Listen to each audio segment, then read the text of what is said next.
ഒരുപാട് ഞാൻ പറഞ്ഞു, ഒരുപാട് നിങ്ങൾ എന്നെ കൊണ്ട് അറിയിച്ചു. മൈക്ക് ഓഫ് ആക്കാൻ മറന്നു. അതിനു മുന്നേ തന്നെ കാര്യങ്ങൾ പുറത്തേക്ക് വന്നു. ഒരുപാട് നിങ്ങൾ എന്നെ കൊണ്ട് പറയിപ്പിച്ചു എന്നൊക്കെ പറയുന്നേ. ഓക്കെ, ഷഹനാസ് ആള് അടിപൊളിയായിട്ട് സംസാരിച്ചു എന്നാണോ നിങ്ങൾ കരുതുന്നത്? മറുപടികളൊക്കെ തന്നോ? രാഹുൽ മാങ്കൂട്ടത്തിൽ കൃത്യമായി കാര്യങ്ങൾ പറയുന്നുണ്ട്. ആ കാര്യങ്ങൾക്കുള്ള മറുപടി ആയിട്ടാണോ ഇവർ വന്ന് സംസാരിച്ചത്? കോഴിയാണ് എന്നൊരു 3-4 തവണ പറഞ്ഞു കഴിഞ്ഞിട്ടുണ്ടെന്നുണ്ടെങ്കിൽ ഓക്കെ, അല്ല ആയല്ലോ അല്ലെ. തെളിവാണ് ആളുകൾക്ക് വേണ്ടത്. ഈ ഷഹനാസിനെ കുറിച്ചിട്ട് വ്യക്തമായിട്ടുള്ള കാര്യങ്ങൾ നമുക്ക് ഈ വീട്ടിലൂടെ പരിശോധിക്കാം. ഒരു ചെറിയ ക്ലിപ്പും കൂടി ഒന്ന് കാണിക്കാം. കോൺഗ്രസ് പാർട്ടിയിൽ നിന്ന് എന്നെ സംരക്ഷിക്കാനോ ഞാൻ പറഞ്ഞത് കേൾക്കാനോ ഒരു കാലത്തും ആരും ഉണ്ടായിട്ടില്ല. എന്നിട്ടും ഞാൻ കോൺഗ്രസ് പാർട്ടി. ശരിക്കും നിങ്ങൾക്ക് ഇതൊക്കെ എങ്ങനെ സാധിക്കുന്നു? എന്നാലും ഓനെ പാർട്ടി പുറത്താക്കി ഞാൻ പറഞ്ഞിട്ട് പ്രൗഡ് ഓഫ് മൈസെൽഫ്. പാർട്ടി ഒരു സപ്പോർട്ടും ഇല്ല എന്ന് പറയുന്നത്. കോൺഗ്രസ് രാഷ്ട്രീയ പാർട്ടിയുടെ ഈ ആണിക്കല്ല് പറിച്ചെടുക്കാൻ മാത്രം കഴിവുള്ള കുറെ ആളുകൾ ആ പാർട്ടിയിൽ തന്നെയുണ്ട്. സ്ഥാനമോഹമാണ് എല്ലാത്തിനും കാരണം. സ്ഥാനങ്ങൾ എങ്ങനെയെങ്കിലും അലങ്കരിക്കാൻ കഴിയണം എന്നുള്ളത്. ഇപ്പൊ ഈ ഷഹനാസ് എന്ന് പറയുന്ന ഒരു വ്യക്തിയോട് എനിക്ക് യാതൊരു പേഴ്സണൽ പ്രശ്നങ്ങളും ഇല്ല കേട്ടോ. പക്ഷെ ഇവര് ഒരുപാട് അലിഗേഷൻസ് പറഞ്ഞിരുന്നല്ലോ അല്ലെ. ഈ അലിഗേഷൻസിനൊക്കെ കൃത്യമായിട്ടുള്ള മറുപടി രാഹുൽ മാങ്കൂട്ടത്തിൽ തന്നിരുന്നല്ല. പക്ഷെ തിരിച്ച് ഇവർക്കൊന്നും പറയാനില്ല. എന്നോട് അങ്ങനെ പറഞ്ഞു എന്ന് പറയുന്ന അതേ വ്യക്തി തന്നെയാണ് ഇയാളുമായിട്ട് ദുബായിലേക്ക് യാത്ര ചെയ്തിട്ടുള്ളത്. ഓക്കെ, ആദ്യം ഞാനേ തുടക്കത്തിൽ തന്നെ ഇവർ എത്ര വലിയ ഫേക്ക് ആണെന്നൊന്ന് പറഞ്ഞ് പൊളിക്കാം. എന്നതിന് ശേഷം ബാക്കി. നിയാസ് മലബാറി അറിയുണ്ടാവുമല്ലോ അല്ലെ. അദ്ദേഹത്തെ ഒരു പോസ്റ്റാണ്. എനിക്ക് അറിയുന്ന ഷഹനാസ് ഭാഗം 1, 2, 3, 4 ഭാവിയിൽ വരും. ഭാഗം 1, 2014 കോഴിക്കോട് ഗുരുവായൂരപ്പൻ കോളേജിലെ PG വിദ്യാർത്ഥിനിയായിരിക്കെ തനിക്ക് UPSC സിവിൽ സർവീസ് പരീക്ഷയിൽ ഉന്നത റാങ്ക് കിട്ടി എന്ന് കോളേജ് മാനേജ്മെന്റിനെ ധരിപ്പിക്കുന്നു. അതിന്റെ അടിസ്ഥാനത്തിൽ കോളേജ് മാനേജ്മെന്റ് നൽകിയ സ്വീകരണവും വാങ്ങുന്നു. ശേഷം കോളേജിലും പുറത്തും ഫ്ലെക്സ് ബോർഡുകളും സ്ഥാപിക്കുന്നു. എന്നാൽ പിന്നീട് സംശയം തോന്നി കോളേജ് മാനേജ്മെന്റ് നടത്തിയ അന്വേഷണത്തിൽ ഷഹനാസ് സിവിൽ സർവീസ് പരീക്ഷ എഴുതിയിട്ട് പോലുമില്ല എന്ന് മനസ്സിലാക്കുന്നു. സംഭവം വിവാദമായതിനെ തുടർന്ന് നാണം കെട്ട് കോളേജ് വിട്ടു. ഷഹനാസ് IASന്റെ ഭാഗം 2 ഇന്ന് കിട്ടും. ഇത് ഞാൻ തലേ ദിവസം എടുക്കുന്ന വീഡിയോ ആണല്ലോ. നമുക്ക് പകല് കിട്ടുമ്പോ അത് കൊണ്ടുവരാം കേട്ടോ. അമ്മാതിരി ഊളത്തരം പറഞ്ഞിട്ടേ, അമ്മാതിരി മണ്ടത്തരം കാട്ടിയിട്ടേ, അത്രമാത്രം ജനങ്ങളെ പറ്റിച്ചിട്ടേ, ആ പ്രിൻസിപ്പളിനെയും ആ കോളേജിനെയും ഒക്കെ നാണം കെടുത്തിയിട്ടേ ഇങ്ങനെ ഡയലോഗ് അടിക്കുന്ന ഇവരുടെ വാക്കിന് നമ്മൾ എങ്ങനെ വിശ്വസിക്കും? നിങ്ങൾ വിശ്വസിച്ചോളൂ കേട്ടോ. എനിക്ക് ഈ വിഷയത്തിൽ രാഹുൽ മാങ്കൂട്ടത്തിന്റെ കയ്യിൽ നിന്ന് പൈസ വാങ്ങി വീട് ചെയ്യേണ്ട ആവശ്യമില്ല. ചില ആളുകൾ ഇടുന്ന കമന്റ് ആണ്, അതായത് രാഹുൽ മാങ്കൂട്ടത്തിൽ എത്ര തന്നു എന്നുള്ളതാ. ഒന്നാമത്തെ കാര്യം, രാഹുൽ മാങ്കൂട്ടത്തിനെ കുറിച്ച് വീട് ചെയ്യാൻ എനിക്കിപ്പോ എത്ര കിട്ടും? ഒരു 5 ലക്ഷം കിട്ടുമോ? ഒരു 10 കിട്ടുമോ? അങ്ങനെയൊക്കെ കിട്ടിയിട്ടുണ്ടെന്നുണ്ടെങ്കിൽ അതുകൊണ്ട് എനിക്ക് കഞ്ഞി കുടിച്ച് പോകാൻ പറ്റും തോന്നുന്നുണ്ടോ? യൂട്യൂബിൽ നിന്ന് അതിലും കൂടുതൽ കിട്ടൂല അല്ലേ? അപ്പൊ പോരാ, ഒരു 10-25 ലക്ഷം രൂപ ഒക്കെ കിട്ടേണ്ടി വരും അല്ലേ? എന്റെ പൊന്നു മക്കളെ, ഇത്തരം കമന്റ് ഇടുന്ന ആളുകൾ ചിലപ്പോ അങ്ങനെ പണം വാങ്ങിക്കൊണ്ട് വീഡിയോ ഒക്കെ ചെയ്യുമായിരിക്കാം. എനിക്കതിന് കഴിയില്ല കേട്ടോ. ഇവിടെ രാഹുൽ മാങ്കൂട്ടത്തിൽ ഉന്നയിച്ച ചോദ്യങ്ങൾക്കുള്ള മറുപടിയാണോ ഇവർ വന്നിട്ട് പറഞ്ഞത്? അല്ല, ഇവർ കോഴിയാണ്, മാങ്ങയാണ്, ചക്കയാണെന്നൊക്കെ പറഞ്ഞുകൊണ്ടിരിക്കുക. നേരെ തിരിച്ച് ഏതെങ്കിലും ഒരു വ്യക്തി ഇവള് കോഴിയാണെന്നൊക്കെ പറഞ്ഞു കഴിഞ്ഞാൽ എന്താ അവസ്ഥ? ഇപ്പോ ജയിലിനകത്ത് കിടക്കേണ്ടി വരും. ഒരു പുരുഷനെ കുറിച്ചിട്ട് ഒരു സ്ത്രീക്ക് എന്തും പറയാം, അതാണ് തെളിവുണ്ടെങ്കിലൊക്കെ. അതിനിടയിലാണ് ഇത്രയും നാളൊന്നും കാണാത്ത ജസ്ല മാടശ്ശേരി ഒരു ഡയലോഗ് ആയിട്ട് വരുന്നത്. ജസ്ല മാടശ്ശേരി പറഞ്ഞ കാര്യം എന്താ വെച്ചിട്ടുണ്ടെങ്കിൽ, ഇയാള് കോഴിയാണ്, അയാൾ അതാണ്, മുന്നേ ഞാൻ അയാളെ മനസ്സിലാക്കിയിട്ട് മാറ്റി നിർത്തിയാന്നുള്ളത്. എന്നിട്ട് അവര് ഷെയർ ചെയ്ത ഒരു പോസ്റ്റ് ഉണ്ട്, ഇപ്പൊ ഞാൻ സൈഡിൽ വെച്ചിട്ടുണ്ട്. അതായത് ആ ഒരു ചാറ്റ് കണ്ടോ, നാടോടി. അപ്പൊ ഒരു ചിരി. ഞാൻ രാഹുൽ, പത്തനംതിട്ടയിലെ ഒരു KSU പ്രവർത്തകനാ, നൈസ് ടു മീറ്റ് യു എന്ന് കൊടുക്കുന്നു. Same here. എറിക്ക് പറഞ്ഞു ഇങ്ങനെ ഒരാളെ പറ്റി, വാട്ട് 2 സാധനങ്ങൾ. അത് കഴിഞ്ഞ് അബൌട്ട് യു, നിന്നെ കുറിച്ചാണ് പറഞ്ഞു എന്നുള്ളതാ. ലാസ്റ്റ് പോസ്റ്റ് ആരോ ഷെയർ ചെയ്ത് എനിക്ക് കിട്ടിയിരുന്നു, ഇറ്റ് വാസ് ഗുഡ്. അത് കഴിഞ്ഞ് കുറച്ച് കഴിഞ്ഞതിന്റെ ശേഷമുള്ളതാണ്, എന്തൊരു ഏറാണ്. അതിന് ചിരിച്ചുകൊണ്ടുള്ളൊരു മറുപടി, നീ വല്ലാത്ത സാധനമാണല്ലോ കൊച്ചെ, വാഴക്കാളി. ഈ ഒരു കാര്യം പറഞ്ഞപ്പോഴത്തേനും ജസ്ലക്ക് തോന്നിയത്ര ഈ ചാട്ടം വല്ലാത്തൊരു ചാട്ടാണ് എന്നുള്ളത്. ഈ ഒരു ചാറ്റ് കണ്ടിട്ട് എനിക്കൊന്നും പ്രത്യേകിച്ച് തോന്നിയില്ല കേട്ടോ. പക്ഷെ അതിനവരൊരു അടിക്കുറിപ്പും കൂടി ഇട്ടിട്ടുണ്ടായിരുന്നുള്ളതാണ് ദീർഘവീക്ഷണം. ഒരാളുടെ പോക്ക് കണ്ടാൽ ഏതറ്റം വരെ എത്തുമെന്ന് തിരിച്ചറിയാനുള്ള കഴിവ്, അപാര കഴിവ് തന്നെ. കോഴികളെ കിലോമീറ്ററുകൾ അപ്പുറത്തുനിന്ന് മണക്കും. നല്ല മണം പിടിക്കാൻ കഴിവുള്ള അതാണെന്നാ തോന്നുന്നത്. ഇതൊക്കെ എനിക്ക് അല്പം കൂടുതലുണ്ട് എന്ന അഹങ്കാരം ഉണ്ടായിരുന്നു, ചെറുതായിട്ടുണ്ട്. പിന്നെ അതൊരു പൂവിന്റെ ഒരു ചിഹ്നം, മനസ്സിലായില്ല, കുട്ടി വായിച്ചോളൂ കേട്ടോ. എവിടെ സ്റ്റോപ്പ് ഇടണമെന്ന് ഭംഗിയായി അറിയാം. ഇതിലൊരു മോശവുമില്ല, രസമായി കാണാനുള്ളതേ ഉള്ളൂ.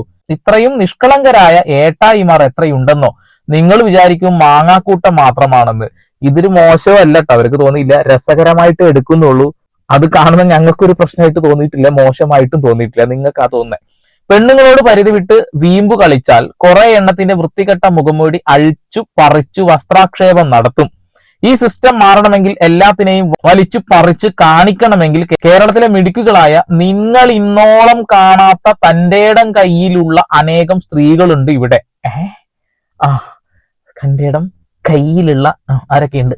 ഒരുമിച്ച് കൈ ചേർത്ത് പിടിച്ചാൽ പിഴുതെറിയാൻ കഴിയുന്ന അനേകം കാര്യങ്ങളുണ്ടെന്ന് തിരിച്ചറിഞ്ഞു മാറ്റമായവർ, മാന്യതയുടെ പാവത്താന്റെ മുഖമുടി അണിഞ്ഞ് നിയമസഭയിൽ ഇരിക്കുന്ന മാന്യരുടെ.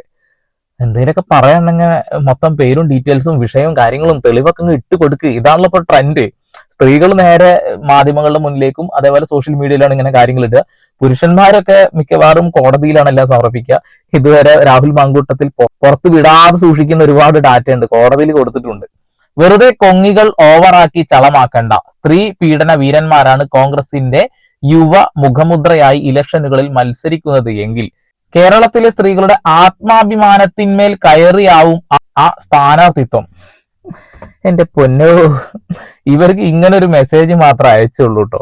അപ്പോൾ തന്നെ അവർക്ക് കാര്യം പിടികിട്ടി എന്നൊക്കെ പറയുന്നത് എന്ത് അടിസ്ഥാനത്തിലാണ് ഇതൊക്കെ പറയുന്നത് ഒരു പിടുത്തം കിട്ടുന്നില്ല. രാഹുൽ വെറും കോഴിയല്ല, കുരുപ്പ് പിടിച്ച കോഴിയാണ്.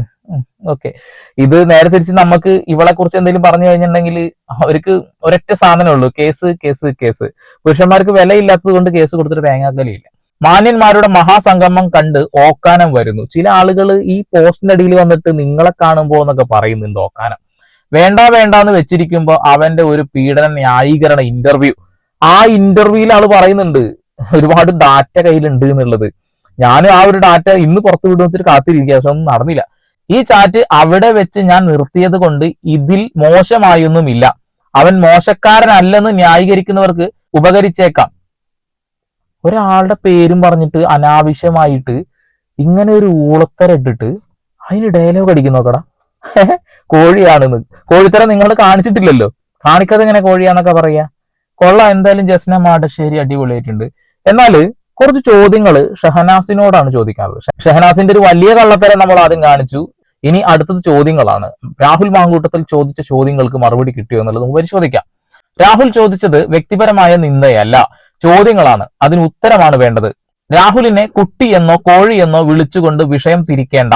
5 മിനിറ്റ് മഴ നനഞ്ഞാൽ ഒലിച്ചു പോകുന്ന 1 കിലോ പുട്ടിയിട്ട് നടക്കുന്ന നേതാവല്ല രാഹുൽ. രാവിലെ തേച്ചു മിനുക്കിയ ഷർട്ടും മുണ്ടും ഇട്ട് ഇറങ്ങി വൈകിട്ട് രക്തക്കറ പുരണ്ട വസ്ത്രവുമായി വീട്ടിലേക്ക് മടങ്ങുന്ന നേതാവാണ്. അതാണ് ഞാനും അവനും തമ്മിലുള്ള വ്യത്യാസം. ഇനി ചോദ്യങ്ങളിലേക്ക് വരാം. ഒന്നുപോലും ഒഴിവാക്കാതെ മറുപടി പറയണം. 2020 കർഷക സമരത്തിന് ഡൽഹിയിലേക്ക് പോകുമ്പോൾ നമ്മൾ ഒരുമിച്ച് പോവാമെന്ന് രാഹുലിനെ വിളിച്ച് മെസ്സേജ് അയച്ചത് ആരാണ്? അതേസമയം തന്നെ രാഹുലിനെ പ്രസിഡന്റ് ആക്കരുത് എന്ന് ഷാഫി പറമ്പിലിനോട് മാധ്യമങ്ങളുടെ മുൻപിൽ പരാതി പറഞ്ഞത് എന്തിനാണ്? ഈ ചോദ്യങ്ങൾക്കുള്ള മറുപടി കൊഞ്ഞലം കുത്തലായിരിക്കും, ഒന്നും വിചാരിക്കരുത്. അടുത്തത്, രാഹുൽ പ്രസിഡന്റ് സ്ഥാനത്തേക്ക് മത്സരിക്കുന്നുണ്ടോ എന്ന് നിങ്ങൾ തന്നെ ഫോൺ ചെയ്ത് ചോദിച്ചത് എന്തിന്? എന്ത് ചെയ്യാനാ, വെറുതെ കഴപ്പ്, വേറെന്ത്? പ്രസിഡന്റ് ആയതിനു ശേഷം എന്തിന് ആശംസകൾ പറഞ്ഞ് മെസ്സേജ് അയച്ചു? ഒരു രസല്ലേ ഇതൊക്കെ എന്നാവും അവരുടെ മറുപടി. പ്രസിഡന്റ് ആയ ശേഷം പാർട്ടിക്ക് ഒരു ഗുണവുമില്ലാത്ത ഒരു പ്രോഗ്രാം നടത്തണമെന്ന് രാഹുലിനോട് നിർദ്ദേശിച്ചത് എന്തിന്? എന്റെ പൊന്നു സാറേ, ഇവിടെ IAS എഴുതി ഇതെഴുതി എന്നൊക്കെ പറഞ്ഞ ആൾക്കാരാണ്. അപ്പൊ അങ്ങനെയുള്ള ആളുകളോട് ഇങ്ങനത്തെ ചോദ്യങ്ങളൊക്കെ ചോദിച്ചു കഴിഞ്ഞിട്ടുണ്ടെങ്കിൽ രാഹുൽ മാങ്കൂട്ടത്തിൽ കുടുങ്ങിപ്പോകും, അത്രേ ഉള്ളൂ, മറുപടി ഉണ്ടാവില്ല. പാലക്കാട് ഉപതെരഞ്ഞെടുപ്പിന് മുൻപ് നീ പാലക്കാട് മത്സരിക്കണമെന്ന് എന്തിന് മെസ്സേജ് ചെയ്തു? എന്താ ചെയ്യാ, PA ആവാനുള്ള ആഗ്രഹങ്ങളും കാര്യങ്ങളൊക്കെ ഉണ്ടായിട്ടുണ്ടായിരിക്കുക. പിന്നെ മുട്ടുപിൻ തുറക്കപ്പെടും എന്നൊക്കെ അല്ലേ. സ്ഥാനാർത്ഥിയായപ്പോൾ എന്തിന് വിജയാശംസകൾ നേർന്നു? അതും വെറുതെ ഒരു രസത്തിന്. MLA ആയ ശേഷം ദുബായിൽ നിങ്ങളുടെ സ്വകാര്യ ഫംഗ്ഷനിലേക്ക് എന്തിന് അവനെ ക്ഷണിച്ചു? അമ്മാതിരി ചോദ്യങ്ങളൊന്നും ചോദിക്കരുത്. തികച്ചും പേഴ്സണൽ ആയിട്ട് കാര്യങ്ങളാണ്. കാരണം രാഹുൽ മാങ്കൂട്ടത്തിൽ ചോദിച്ച ഒരു ചോദ്യത്തിന് ഉത്തരം പറയാൻ എൻ്റെ ഇല്ല. കൊഞ്ഞലകുത്തി, കോഴി, കുട്ടി ഇതൊക്കെ പറയാനേ അവർക്ക് നേരെ ഉണ്ടായിട്ടുള്ളൂ എന്നുള്ളതാണ്. പക്ഷെ എത്രത്തോളം ഫ്രോഡത്തരം അവരുടെ കയ്യിലുണ്ടായിരുന്നു എന്നുള്ളത് അതൊക്കെ പുറത്തേക്ക് വന്നുകൊണ്ടിരിക്കുന്നു എന്നുള്ളതാണ്. ജനങ്ങൾ മനസ്സിലാക്കിയതാണിത്. അവരുടെ കമന്റുകളാ. ഇവിടെ എല്ലാം ചെയ്ത ഒരാളെ പിന്നീട് കോഴി എന്ന് വിളിക്കാൻ നിങ്ങൾക്ക് ഏത് രാഷ്ട്രീയ ധൈര്യമാണ്? ധൈര്യമുണ്ടെങ്കിൽ മുഴുവൻ ചാറ്റും പബ്ലിഷ് ചെയ്യും. അല്ലാതെ പിന്നിൽ വെച്ച് ക്ഷണിച്ചും മുന്നിൽ വെച്ച് കുറ്റം പറഞ്ഞും രാഷ്ട്രീയം കളിക്കരുത്. പാർട്ടിക്കാരിയാണെന്ന് പറഞ്ഞ് എതിർകക്ഷികളുടെ ഗൂഢാലോചനയ്ക്ക് കൂട്ടുനിന്ന് പ്രസ്ഥാനത്തെ കരിവാരി തേച്ചവരെ പാർട്ടി നേതൃത്വം ഗൗരവമായി അന്വേഷിക്കണം. നിനക്ക് രാഹുൽ കോഴിയാണെന്ന് അറിയാമായിരുന്നുവെങ്കിൽ എന്തിന് ദുബായിലേക്ക് ക്ഷണിച്ചു? ഇനിയും ഒരൊറ്റ ചോദ്യം കൂടി. ധൈര്യമുണ്ടെങ്കിൽ രാഹുൽ മാങ്കൂട്ടവുമായി ഒരു ചാനൽ ചർച്ചയ്ക്ക് ഇരിക്കൂ. അവിടെ നിന്റെ സത്യാവസ്ഥ ജനങ്ങൾക്ക് മുന്നിൽ തുറന്നു കാണിക്കാം. പുട്ടിൽ തേങ്ങ ഇടുന്നത് പോലെ ഞാൻ സാഹിത്യകാരിയാണ് എന്ന് പറയുന്നത് കൊണ്ട് കാര്യമില്ല. സംസാരം മുഴുവൻ പൈപ്പിൻ കരയിലെ പരദൂഷണ ശൈലി. ഒരു വാർത്താ സമ്മേളനത്തിൽ പോലും മര്യാദയോടെ സംസാരിക്കാൻ അറിയാം. സാഹിത്യകാര്യത്വം ജനങ്ങൾ വിലയിരുത്തും. രാഹുലിനെതിരെ വാർത്താ സമ്മേളനം നടത്തി, പക്ഷേ അവൻ ചോദിച്ച ഒരു ചോദ്യത്തിനും മറുപടിയില്ല. അപ്പോൾ വീണ്ടും ആവർത്തിച്ച് വിളിക്കുന്നു കോഴിയാണ് കോഴിയാണ് എന്ന്. ഇതും മറുപടിയല്ല, ഇത് ഒളിച്ചോടലാണ്. ചോദ്യങ്ങൾക്ക് മറുപടി പറയൂ, അല്ലെങ്കിൽ ജനങ്ങൾ തന്നെ വിധി എഴുതും. ഇതാണ് ഒരു കമന്റ്. ഈ ഒരൊറ്റ കമന്റ് മാത്രം മതി, കൂടുതൽ വർണ്ണനകളിലേക്കൊന്നും പോവേണ്ട ആവശ്യമില്ല. ഇവിടെ രാഹുൽ മാങ്കൂട്ടത്തിൽ തെറ്റ് ചെയ്തിട്ടുണ്ടെങ്കിൽ കോടതി അദ്ദേഹത്തിനെ ശിക്ഷിക്കട്ടെ. കോടതി അദ്ദേഹത്തെ ശിക്ഷിക്കുമ്പോൾ തീർച്ചയായിട്ടും ഇവിടെയുള്ള മുഴുവൻ ജനങ്ങളും, അതിന് KSCയിലെ പ്രവർത്തകരാണെങ്കിലും UDFിലെ പ്രവർത്തകരാണെന്നുണ്ടെങ്കിലും മാറ്റി നിർത്തുക തന്നെ ചെയ്യും. ഒരു തർക്കവും ആ കാര്യത്തിൽ വേണ്ട. ഇവിടെ ഇപ്പൊ അദ്ദേഹത്തിന് ഈ ഒരു അലിഗേഷൻ വരുമ്പോഴത്തേനും സസ്പെൻഡ് ചെയ്യുക, ഡിസ്മിസ് ചെയ്യുക എന്നുള്ള കാര്യങ്ങളൊക്കെയാണ് പാർട്ടി എടുത്തിട്ടുള്ളത് അല്ലെ. ഞാനൊരു കമ്മ്യൂണിസ്റ്റുകാരനാണ്, ഞാനൊരു കോൺഗ്രസ്സുകാരനല്ല. ആദ്യം തന്നെ പറയാം, ഇവിടെ ഈ സ്ത്രീകൾ ചെയ്ത കാര്യങ്ങളിൽ ഒരു പുരുഷന്റെ ജീവനും കൂടിയും ത്യജിക്കപ്പെട്ടിട്ടുണ്ട്. രാഹുൽ മാങ്കൂട്ടത്തിനെ കുറിച്ചിട്ടല്ല പറയുന്നേ, അവരുടെയൊക്കെ ഭർത്താക്കന്മാരെ കുറിച്ചിട്ടാണ് പറയുന്നത്. ആ മനുഷ്യന്മാരെയൊക്കെ ചതിച്ചുകൊണ്ട് ഈ സ്ത്രീകൾ ഈ ഒരു ഊളത്തരം കാണിക്കുന്നതിന് നിങ്ങൾ എങ്ങനെ ന്യായീകരിക്കുന്നു എന്നുള്ളതാണ്. രാഹുൽ മാങ്കൂട്ടത്തിൽ ഒരു കാര്യം പറയുന്നുണ്ട്, കഴിഞ്ഞ ഇന്റർവ്യൂ കണ്ടവർക്ക് മനസ്സിലാവും. ഒരു സ്ത്രീയെയും അവരുടെ അനുവാദം കൂടാതെ ഒരു ഷെയ്ക്ക് ഹാൻഡ് പോലും ഞാൻ ചെയ്തിട്ടില്ല എന്നാ പറയുന്നേ. അയാൾ രാഷ്ട്രീയക്കാരനാണ്, അതിലുപരി പച്ചയായൊരു മനുഷ്യനാണ് എന്നുള്ളതാണ്. അത് മനസ്സിലാക്കുക. ഒരിക്കലും തെമ്മാടിത്തരം കാണിക്കുന്ന ആളുകളെ കൂടെ ഒന്നും നമ്മൾ ആരും നിൽക്കില്ല. പക്ഷെ കോടതി തീരുമാനിക്കട്ടെ. കോടതി തീരുമാനിക്കുന്നതിന് മുൻപ് പല ആളുകളും പറയുന്നത് കേട്ട് നമ്മൾ എങ്ങനെ നിൽക്കും ചോദിക്കട്ടെ. പണം വാങ്ങിയിട്ടാണോ വീഡിയോ ചെയ്യുന്നത് എന്നുള്ള ഊള വർത്താനം ആദ്യം അവിടെ നിൽക്കട്ടെ. നിങ്ങൾ നിങ്ങളുടെ മനസാക്ഷിയോട് ഒന്ന് ചോദിക്കൂ. ഈ കേസിൽ നമ്മളാണോ വിധി പറയേണ്ടത്, കോടതിയാണോ വിധി പറയേണ്ടത്? രാഹുൽ മാങ്കൂട്ടത്തില് ആ സ്ത്രീകളുടെ ഒരു ചാറ്റും പുറത്തുവിട്ടില്ല. പകരം കോടതിക്ക് മുൻപാകെ അടച്ചിട്ട കോടതിയിൽ ഈ വാദം കേൾക്കണം എന്ന് പറഞ്ഞൊരു വ്യക്തി കൂടിയാണ്. അയാൾ കൃത്യമായിട്ടൊരു കാര്യം പറയുന്നുണ്ട്, തെളിവുകൾ ഞാൻ കോടതിയിലെ സബ്മിറ്റ് ചെയ്തിട്ടുള്ളൂ എന്നുള്ളത്. അതേസമയം 24 ഈ ഒരു ഇന്റർവ്യൂ നടക്കുമ്പോൾ ആഷ്മിയോട് പറയുന്നുണ്ട്, താങ്കൾക്ക് വേണമെങ്കിൽ ഈ മൊബൈൽ ഫോൺ പരിശോധിക്കാം, ചാറ്റുകളൊക്കെ നോക്കാം. ഇപ്പൊ പുറത്തു വന്ന ചാറ്റുകളുടെ 5 ചാറ്റ് മുകളിലേക്കും താഴോട്ട് നോക്കിയാൽ എല്ലാം വ്യക്തമായി മനസ്സിലാവും എന്നുള്ളത്. അദ്ദേഹത്തിന് എങ്ങനെ ജാമ്യം കിട്ടുന്നത് മനസ്സിലാക്കണം. കോടതി എന്താ പറയുന്നേ? രണ്ടുപേരും അറിഞ്ഞുകൊണ്ട് സമ്മതപ്രകാരം ചെയ്യുന്ന ഈ ഒരു കാര്യത്തിന് പിന്നീട് പീഡനമാണെന്ന് പറഞ്ഞിട്ട് ഒരു കാര്യമില്ല എന്നാ പറയുന്നേ അല്ലേ? അപ്പൊ ആ സ്ത്രീകളുടെ ഭാഗത്തൊരു തെറ്റില്ല എന്നാണ് ഇവിടെയുള്ള ആളുകളൊക്കെ കാണുന്നത് കേട്ടോ. ഇനി മറ്റൊരു കാര്യം ചോദിച്ചോട്ടെ. ഇപ്പൊ ഞാനൊരു കമ്മ്യൂണിസ്റ്റുകാരനാണല്ലോ, എന്റെ പാർട്ടിയിൽ, ഞാൻ പ്രവർത്തിച്ചിരുന്ന പാർട്ടിയിലുള്ള ഒരുപാട് ആളുകളും ഇത്ര ഊളത്തരം കാണിച്ചിട്ടില്ലേ, പുറത്തു വന്നിട്ടില്ലേ? BJPയിലും ഓരോരോ പ്രശ്നങ്ങളില്ലേ? അപ്പോ എല്ലാ രാഷ്ട്രീയ പാർട്ടിയിലും പ്രശ്നങ്ങളുണ്ട്. അപ്പൊ ഞാനൊരു കറ കളഞ്ഞ ഇതാണ് എന്ന് പറഞ്ഞുകൊണ്ട് കമന്റ് ഇടാൻ വരുന്ന ആളുകളോട് സ്വന്തം പാർട്ടിയിലേക്കും കൂടി ഒന്ന് നോക്കുക എന്നുള്ളതാണ്. ആ ഒരു കാര്യത്തിലേക്കും കൂടി നിങ്ങൾ വിരൽ ചൂണ്ടുക എന്നുള്ളതാണ്. അതാണ് ആർജവം, അതാണ് ആണത്തം എന്ന് ഞാൻ പറയും. ഇവിടെ ഷഹനാസ് പറയുന്ന ഈ വാക്ക് നിങ്ങൾ അങ്ങ് ഏറ്റെടുക്കുമ്പോൾ ഷഹനാസ് എന്തുകൊണ്ട് ചോദ്യങ്ങൾക്കുള്ള മറുപടി കൊടുത്തില്ല എന്നൊരു കാര്യം കൂടി ഉയർന്നു വരുന്നുണ്ട് എന്നുള്ളതാണ്. രാഹുൽ മാങ്കൂട്ടത്തിൽ അവിടെ സ്വതന്ത്രനായി നിന്നാൽ പോലും ജയിക്കും എന്നുള്ള കാര്യത്തിൽ ഒരു തർക്കവും വേണ്ട എന്നുള്ള കാര്യം എല്ലാവരും മനസ്സിലാക്കുക. പാലക്കാടിന്റെ മണ്ണിൽ അയാൾക്ക് വലിയ രീതിയിലുള്ള സ്വാധീനം ഇപ്പോഴും ഉണ്ടെന്നാണ് ഞാൻ മനസ്സിലാക്കുന്നത്. ഇപ്പോ ഷഹനാസ് ഇങ്ങനെ ഒരു കാര്യം പറയുമ്പോൾ ജസ്ല മാടശ്ശേരിയുടെ വാക്ക് പോട്ടെ, അവരെന്ത് നുണയാ പറഞ്ഞ് നമ്മൾ കേട്ടല്ലോ. ഷഹനാസ് പറഞ്ഞത് നുണയാണ് എന്ന കാര്യത്തിൽ തർക്കമൊന്നും വേണ്ട.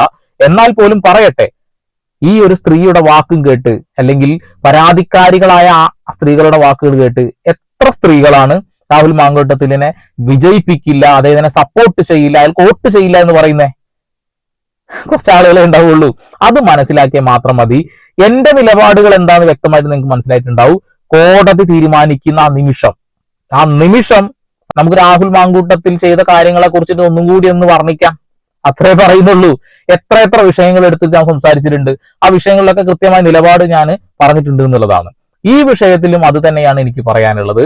രാഹുൽ മാങ്കൂട്ടത്തിൽ തെറ്റുകാരനാണ് എന്ന് കോടതി തീരുമാനിക്കണം. കോടതിയിൽ തെളിവുകൾ വേണം. ആ തെളിവുകൾക്ക് അടിസ്ഥാനത്തിൽ കോടതി പറയുന്ന വാക്കുകൾ നമ്മൾ കേൾക്കണം. സുപ്രീം കോടതിയിലേക്കും ഹൈക്കോടതിയിലേക്കൊക്കെ പോകുമ്പോ നോക്കാം ബാക്കി കാര്യങ്ങൾ.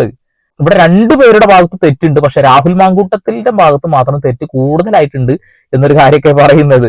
ഓക്കെ, രാഷ്ട്രീയപരമായിട്ടുള്ള തല്ലും വക്കാണങ്ങളും ഒക്കെ കാലങ്ങളായിട്ട് നമ്മൾ കണ്ടും കേട്ടുകൊണ്ടിരിക്കുന്ന കാര്യങ്ങളാണെന്നുള്ളതാണ്. അത് ഇതിലേക്ക് വലിച്ചിഴക്കുമ്പോൾ അവരുടെ രാഷ്ട്രീയ പാർട്ടിയിൽ ഉണ്ടായ പ്രശ്നങ്ങൾ കൂടി വലിച്ചിഴക്കേണ്ടതായിട്ടുണ്ട്. അതെന്തുകൊണ്ട്? ഈ ഷഹനാസ് മുകേഷിന്റെ കൂടെയുള്ള ഫോട്ടോസ് ഒക്കെ നിങ്ങൾ കണ്ടിട്ടുണ്ടാവുമല്ലോ അല്ലെ. ഹേമ കമ്മിറ്റി റിപ്പോർട്ട് കോൺഗ്രസിൽ കൊണ്ടുവരികയാണെന്നുണ്ടെങ്കിൽ ഒരുപാട് നേതാക്കന്മാര് ഇത്തരം രീതിയിലാവും എന്ന് പറയുന്ന ഹേമ കമ്മിറ്റി റിപ്പോർട്ടിൽ തന്നെ മുകേഷിനെതിരെയുള്ള കാര്യങ്ങളൊക്കെ നമ്മൾ കേട്ടതല്ലേ. അതിന് വെറൊരു അലിഗേഷൻ ആണെന്ന് കൂട്ടുക. എന്നാൽ പോലും അവരുടെ കൂടെ നിന്ന് ഫോട്ടോ ഒക്കെ ഇട്ടിട്ടുള്ള ഒരാളാണ് ഇവരെ. അവരതിനെ കുറിച്ചൊന്നും പറയുന്നില്ല എന്നുള്ളതാണ്. ആ ഒരു കാര്യമാണ് എനിക്ക് മനസ്സിലാവാത്തത്. പിന്നെ എല്ലാ രാഷ്ട്രീയ പാർട്ടിയിലും പ്രശ്നങ്ങളുണ്ട്, പക്ഷെ സ്വന്തം രാഷ്ട്രീയ പാർട്ടി എങ്ങനെയെങ്കിലും നശിക്കണം എന്ന് ആഗ്രഹിച്ച് സംസാരിക്കുന്ന ആളുകളെ ഞാൻ വളരെ കുറച്ചേ കണ്ടിട്ടുള്ളൂ. എന്തായാലും ഇലക്ഷൻ വരാൻ പോവാണ്. ആ ഇലക്ഷന് ഒറ്റക്ക് മത്സരിച്ചാലും സ്വതന്ത്രമായി മത്സരിച്ചാലും ജയിക്കും എന്നുള്ള ഒരു വിശ്വാസമാണ് പാലക്കാടുള്ള ആളുകൾക്കുള്ളത്, അദ്ദേഹത്തിനുള്ളത്. ബാക്കിയൊക്കെ നമുക്ക് കണ്ടറിയാം. അപ്പൊ വീണ്ടും വരാം പുതിയ വാർത്താ വിശേഷങ്ങളുമായി. Sandeep Paul signing of.